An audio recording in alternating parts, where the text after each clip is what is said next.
Hello, welcome to Stories from Ancient Texts. Stories from the Upanishads, Kathopanishad, the story of Nachiketa. Yama is the lord of the underworld. It is his duty to see that people are rightly punished. He sits in judgment on the actions of all living beings. A young seeker after truth dares go to this god of death for knowing the truth about the nature of the human soul and its destiny. By persistent questioning, he persuades Yama to part with the mystic knowledge about the soul and the Supreme Spirit. What is more, he elicits from Yama the full course of the pathway to the realization of the great truth. It is this pathway that later developed into the more scientific yoga school of Patanjali. This story describes the adventure of young Nachiketa. "To the god of death do I give you away," said the angry father Vajastravas to the youthful Nachiketa when he insisted upon his being gifted away during a sacrifice. Vajastravas was a very ambitious householder, and he thought of performing some sacrifice that would bring him name and fame.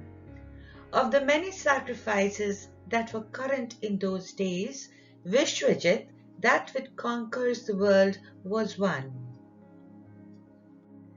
The price that the performer of this sacrifice had to pay was very heavy. He was expected to give away all his property.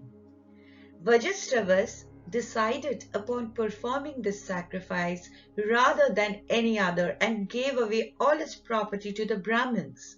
But, poor man, he had not much of it, and many lean and barren and limbless cows also formed part of his scanty belongings. His young son, who was but a stripling, observed all this and was convinced that his father's ambition had overshot the mark. But he had great faith in himself, and he believed that by offering himself up he would be rescuing his father from calumny and from the joyless world that would otherwise be his lot. So he went to his father and placed himself at his disposal as if he too was a part of his property. "Dear father, to whom, to what god would you give me in this great sacrifice that you are performing?"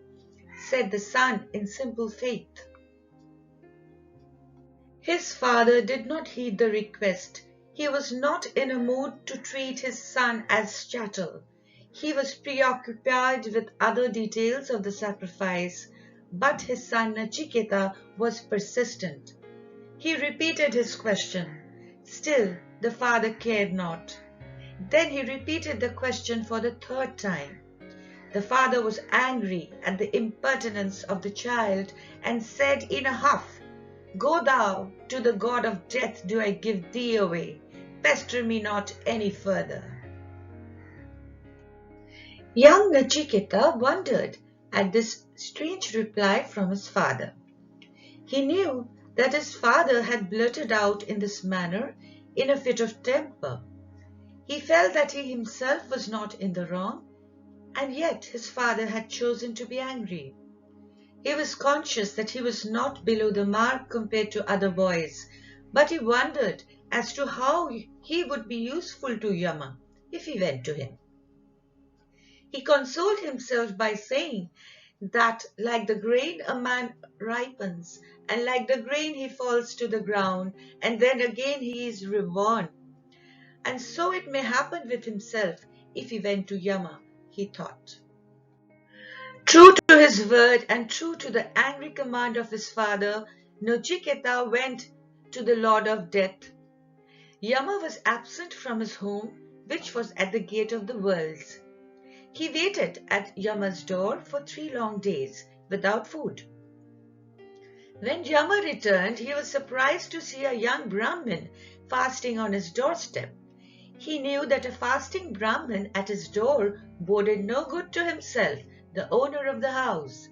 So He immediately ordered for water and other usual offerings for his guest. He invited Nachiketa to a seat near him and requested him to ask for 3 boons, one each for the 3 days of the fast. The first boon.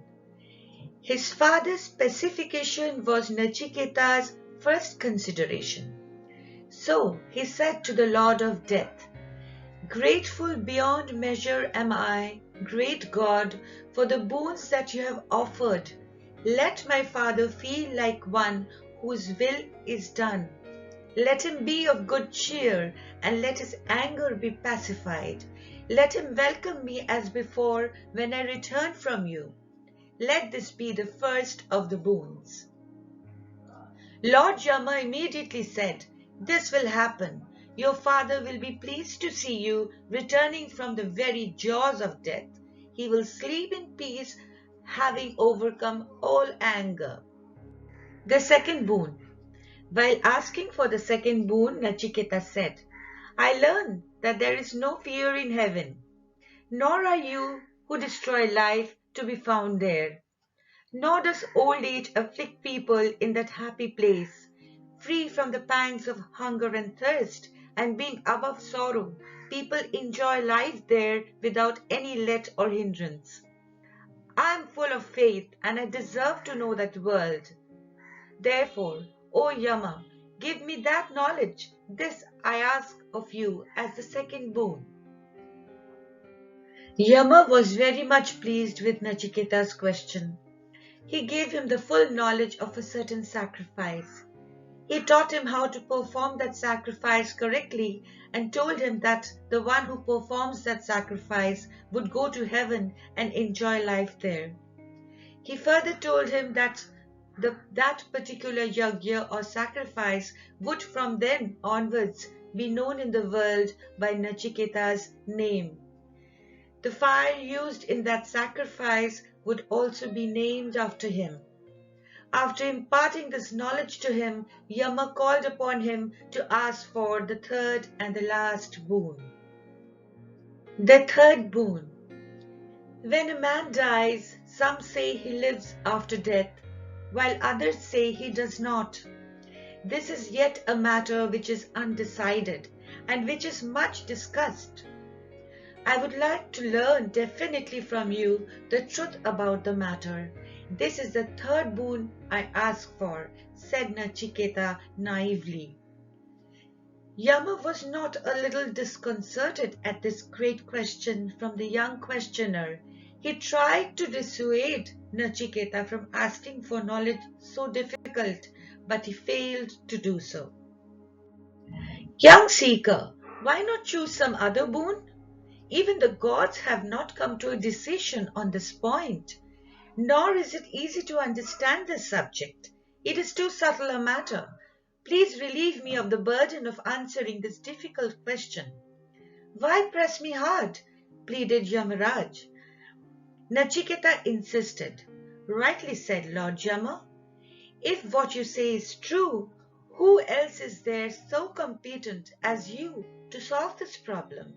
You deal in life and death, and none can know the destiny of the human soul so well as you, nor do I see any other boon as good as this."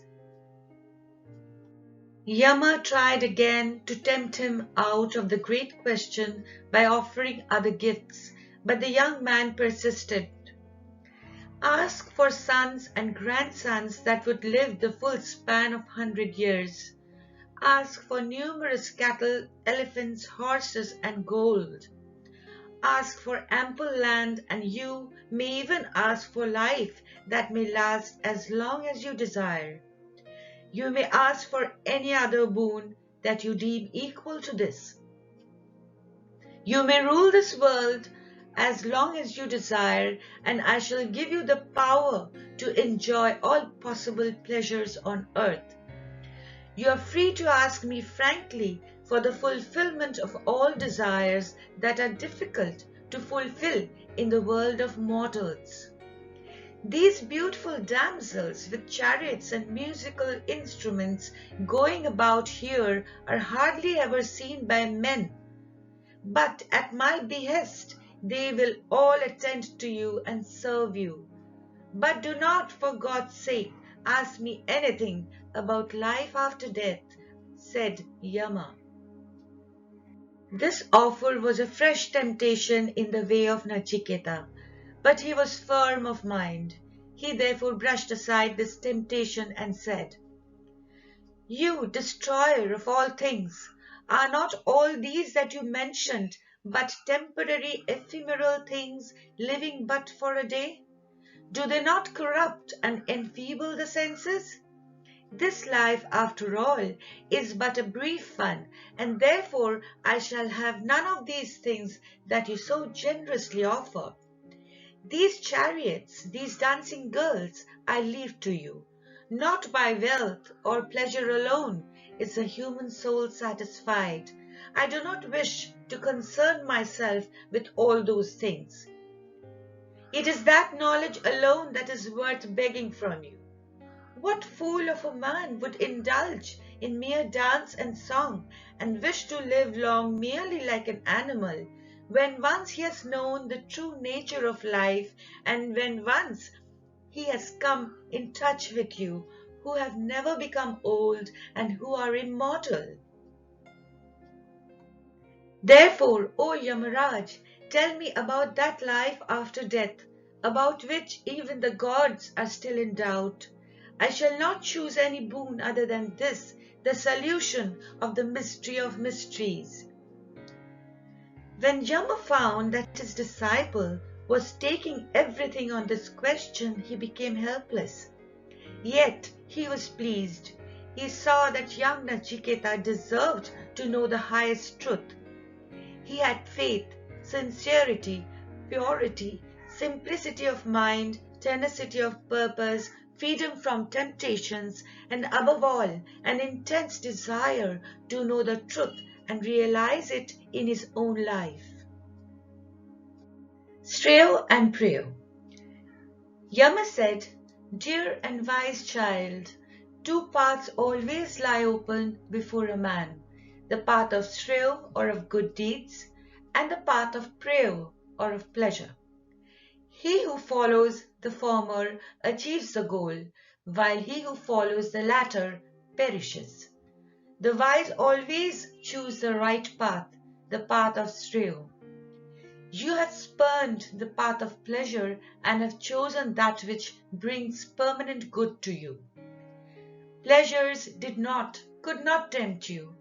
Ignorant fools who do not know that there is the other world of immortal bliss are caught again and again in my net. The wise, however, are few, and they follow the other path. It is no doubt a subtle and difficult path. The knowledge of it is so rare. Rare also are those who inquire after it, and it is only those who have realized it can impart it to others. By intellect and logic alone, this truth cannot be known. You have risen above every temptation, and now you deserve to know the highest truth. The absolute truth. The wise man attains this ancient knowledge of the immanence of the spirit that pervades all things by meditation on the inner self, and he goes beyond joy and sorrow. The truth lies beyond the dualities of life, like pleasure and pain, success and failure, and beyond all relativity. The Vedas or the sacred books and the various penances aim at it. Great sadhakas try to attain it through the discipline of brahmacharya. The mystic syllable of the truth of truths is Om. That supreme spirit is neither ever born nor does it ever die. It is pure and immaculate. It is unborn and immortal and dies not at the passing away of the body. One who is desireless and one who has gone beyond sorrow can have a vision of this truth through his purified senses and mind. The human body is like a chariot and the soul is the charioteer. The senses are the horses, and the sense objects are the roads along which they travel. The wise people who know the truth say that the soul is the enjoyer through the senses and the mind.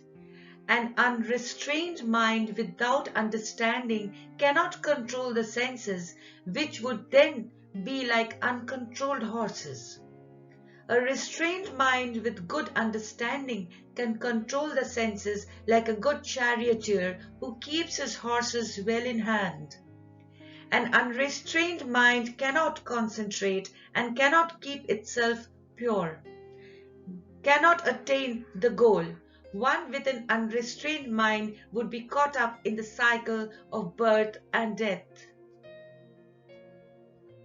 Atma. Few and far are they who look into themselves and try to find out the Atma or the Great Spirit. Since at the time of creation, the Spirit went forth outward, the senses and the mind have a tendency to be engaged with the external world. He who looks into himself sees that the soul is the witness of both the dream state and the waking state. It is only through the power of the Spirit that the senses can function. One who realizes this goes beyond all sorrows. It is the great Atman from whom the sun and the moon and all things take their birth. In that Atma do all find their final rest and fulfillment. This Atma is everywhere, here as well as in other worlds. He is one and indivisible.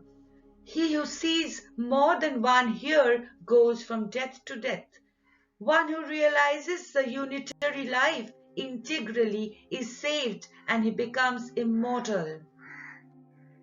That alone is the real Atman who is awake in those who are sleeping, shaping things as he likes in dreams. That power resides in the pure consciousness which is Brahman, and in that are all the worlds centered. Like the fire that assumes innumerable shapes and forms according to the objects that it burns, the one Atman that is at the center in the heart of all things appears different in different objects. The sun, who is like the eye of the universe, is not affected by the impurities of the universe.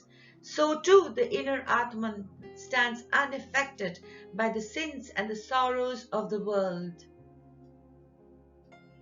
As we observe things, we see objects of our senses. But our senses are subtler than the objects, as it is our senses that see the objects. But the primary elements are subtler than our senses, since our senses are made up of those primary elements. The mind is superior and subtler than the elements, as it is the mind that perceives the elements. The power of understanding is superior to the mind, as it has the power of discrimination. The soul is greater and subtler than the power of understanding, as this is but a part and a fraction of that great soul. The path. There is a way by which we can approach that Purusha. The wise who want to have a vision of that great truth should merge the powers of speech in the mind, that mind in the power of understanding, that power again into the great soul, and that again into the infinitely peaceful spirit. When the five senses and their power of perceiving along with the mind are stilled, and when the power of understanding is held in suspense, that is the supreme condition of human consciousness. That is called the yoga condition or perfect concentration. That is the steady stilling of the senses and holding them there. That great immanence is speechless and touchless and formless and deathless. It can neither be tasted nor smelt. It has neither a beginning nor an end. It is smaller than the smallest and greater than the greatest. It is the greatest truth the greatest reality, and one who knows this goes beyond death. Arise, awake, and approach the worthy ones, and learn to realize the truth. Narrow is the path and difficult to tread, sharp like the edge of a razor, but success is sure to those who dare and do. This is the highest knowledge and the pathway to it, as taught by Yama to Nachiketa, the ideal seeker after truth.